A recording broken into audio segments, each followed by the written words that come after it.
Out of all the mouse in the 502 category from Logitech, today you have the flagship gaming mouse. Hi and welcome to the channel, I'm Ito, and today I will show you why the new Logitech G502 Plus wireless gaming mouse. Even being on the heavy side of gaming mouses, it was one of the most popular mice ever. Since the original 502, the model had various changes to keep it up to date.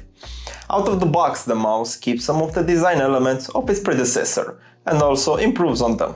But we will come back on that later.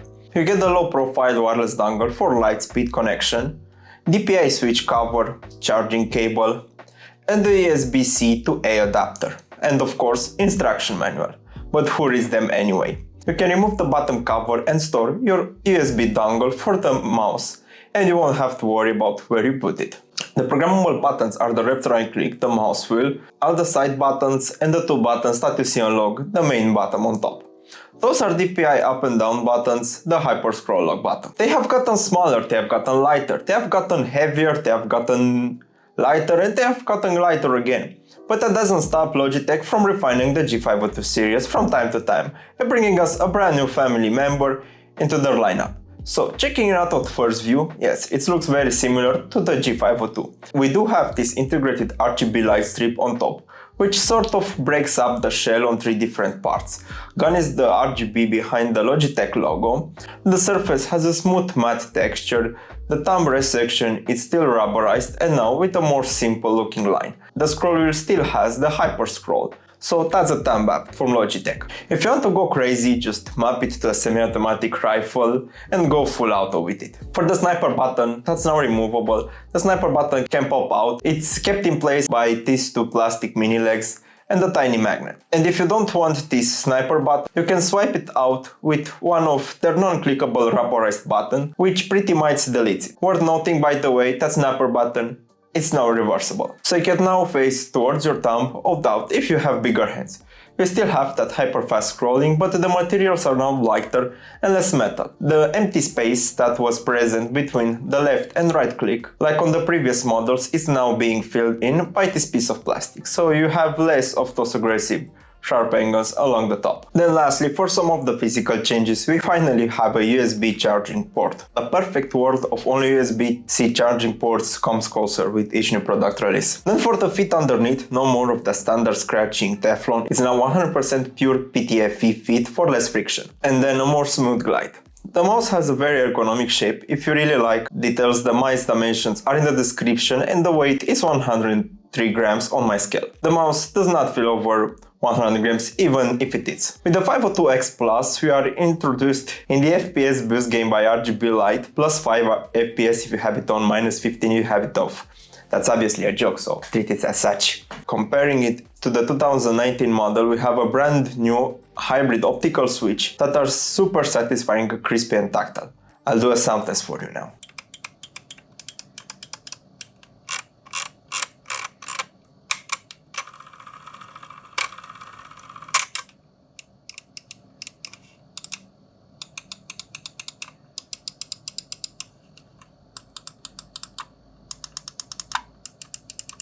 Underneath the hood we still have that Hero 25K sensor, but they are putting new tech inside. That one's combined now with the 25K sensor and the new optical switches. Performance and response times are faster than ever before, as this is one of the benefits now of the new Lightspeed Force tech. I don't know why you need 25,600 DPI, I can't imagine why you will need to go that high, but hey, it's there if you need it. Now for those of you that prefer a lighter mouse, this one won't negatively impact your gaming performance. That's just not really how that works. The only way to get lower FPS with this mouse is to not have the RGB turned on. As many people out there who love a small lightweight mouse, there are just as many people out there who prefer a larger mouse, myself included. A heavier mouse for bigger hands. It's not about the shape or the weight, it's about repetition. Once you get used to it, like with any other new device, you can only improve your gameplay.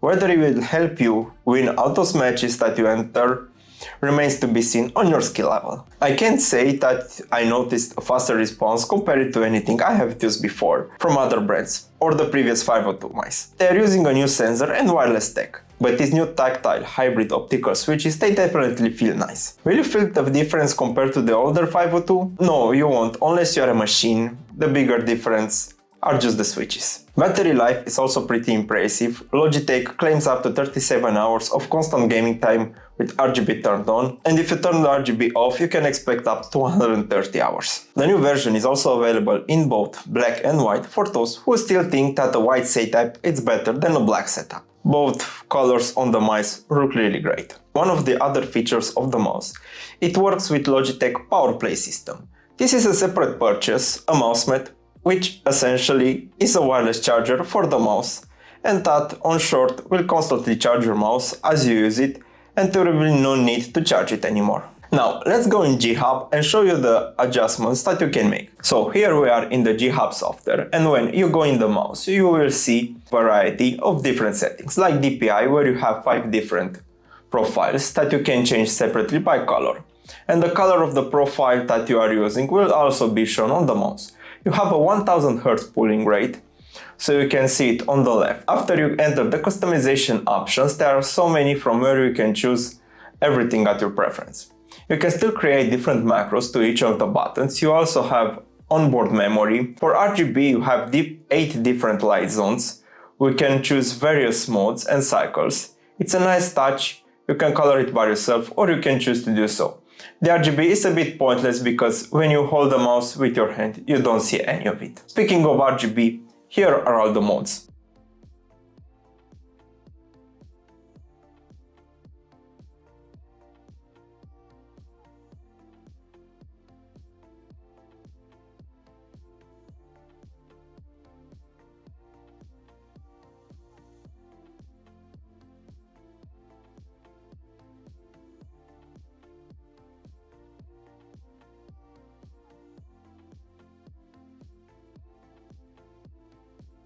On top right, it also shows how much battery you have left and the approximate time remaining until it's drained, with RGB turned on and RGB off. First up, I admit, I'm very happy. We do have a refined version of the G502. I loved this entire line and series, so I'm happy to see it's more of the same.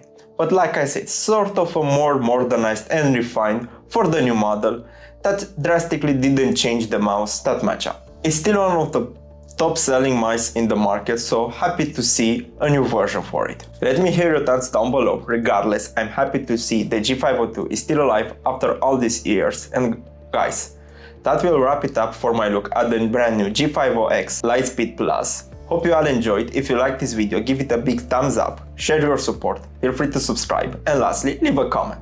That will do it for today. Hope you all enjoyed. See you on the next one. Bye bye.